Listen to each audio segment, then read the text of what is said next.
ఉందండి, ఎవరైనా చచ్చిపోతే కూడా మొయ్యడానికి మనుషులు రావట్లేదమ్మా, సాటి కులం వాళ్ళు రావట్లేదు, బంధువులు రావట్లేదు. మా కోడలు నీళ్ళు వేసుకుందంట, వీడి కోడలు నీళ్ళు వేసుకుంటే శవం మొయ్యడానికి ఏమిటండి? పిచ్చి నమ్మకాలన్నీ పెరిగే పని లేకుండాను.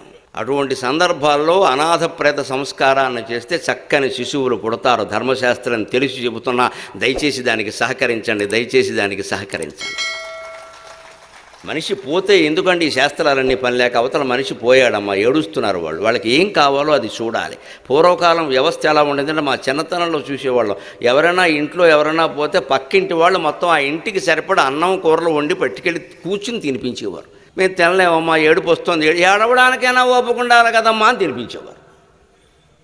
ఎందుకని అలాంటి ఏడుపులో వాళ్ళని వదిలేస్తే డిప్రెషన్లోకి వెళ్ళిపోతారు, ఏమవుతారో తెలియదు. పక్కింటి వాళ్ళు ఉండేవారు, కులభేదాలు కూడా లేవు. అటువంటి సంస్కృతి నుంచి వాళ్ళు ఎలా దిగజారామంటే, వాహనాన్ని కబురు చేసుకోండి మాకెందుకు, అన్ని చోట్ల వాహనాలు ఎక్కడుంటాయండి? అసలు బంధువులు ఏమయ్యారు, మిత్రులు ఏమయ్యారు, సాటి కులం వాళ్ళు వంటికి కుల సంఘాలను తయారవుతారు. ఏమయ్యారు కుల సంఘం వాళ్ళు అందరూ?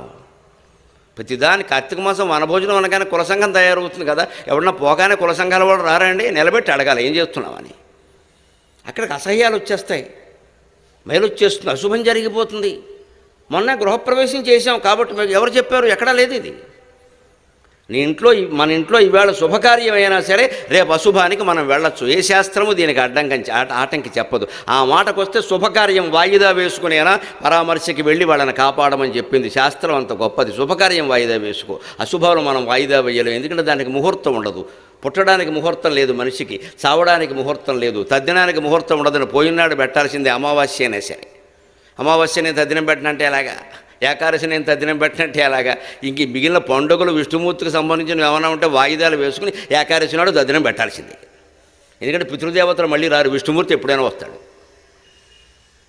పితృకార్యాలు అనేవి ఎంత గొప్పవి అంటే, ప్రేత కార్యాలు అనేవి ఎంత గొప్పవి అంటే వెంటనే చేయాల్సినవి. చేయకపోతే వీధంతా బ్యాక్టీరియా వ్యాపిస్తుంది, రోగాలు వస్తాయి.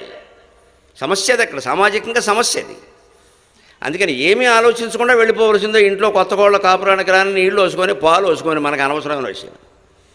పైగా దానివల్ల పుణ్యం. అనాథ ప్రేత సంస్కారం అశ్వమేధ సమం విదుహు అన్నారు. శూన్యాలయే శివార్చనం, శూన్యలింగార్చనం, అది కూడా గొప్ప పుణ్యం అండి. ఏమిటో తెలుసా శూన్యలింగార్చనం అంటే? శివాలయం జీర్ణమైపోయింది, ఎవడూ వెళ్ళట్లేదు, మొత్తం సారిగూళ్ళు పట్టేసే దాన్ని శుభ్రం చేయించి మొత్తం మళ్ళీ ఆలయాన్ని పునర్నిర్మాణం చేస్తే అశ్వమేధ యాగం చేసినట్టు లెక్క అన్నారు. అంత గొప్పగా శాస్త్రాలు చెబుతుంటే అవి చేయడం మానేసేసి మన నమ్మకాలు మనం పెంచేసుకుని ఏ రకంగా పక్కవాడికి సహకరించడం ఎగ్గొట్టేద్దామా, వాడి ఆస్తి ఏ రకంగా కొట్టేద్దామా, ఇదే లెక్క మనకి.